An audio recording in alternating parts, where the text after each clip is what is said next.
أعوذ بالله من الشيطان الرجيم. بسم الله الرحمن الرحيم. يا بني إسرائيل اذكروا نعمتي التي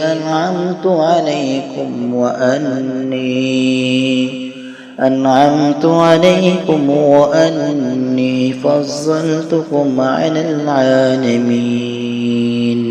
واتقوا يوما لا تجزي نفس عن نفس شيئا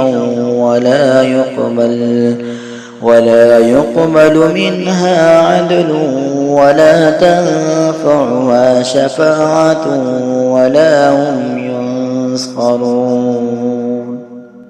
وإذ ابتلى إبراهيم ربه بكلمات فأتمهن قال إني جاعلك للناس إماما قال ومن ذريتي قال لا ينال عهد الظالمين.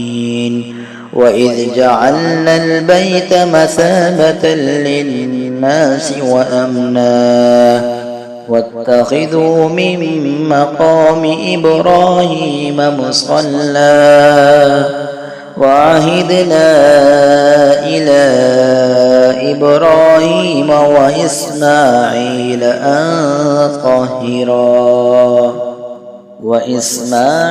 أن طهرا بيتي للطائفين والعاكفين والركع السجود.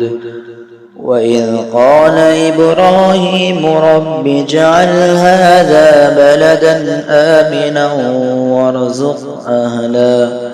وارزق أهله من الثمرات من آمن منهم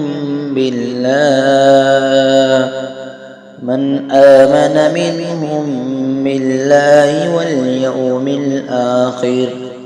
قال ومن كفر فأمتعه قليلا ثم أضطره إلى عذاب النار وبئس المصير. وإذ يرفع إبراهيم القواعد من البيت وإسماعيل ربنا تقبل منا إنك أنت السميع العليم.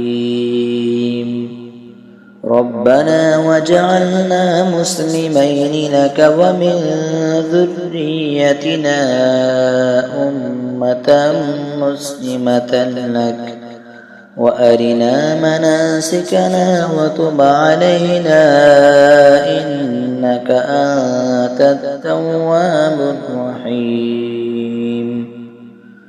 ربنا وابعث فيهم رسولا منهم يتلو عليهم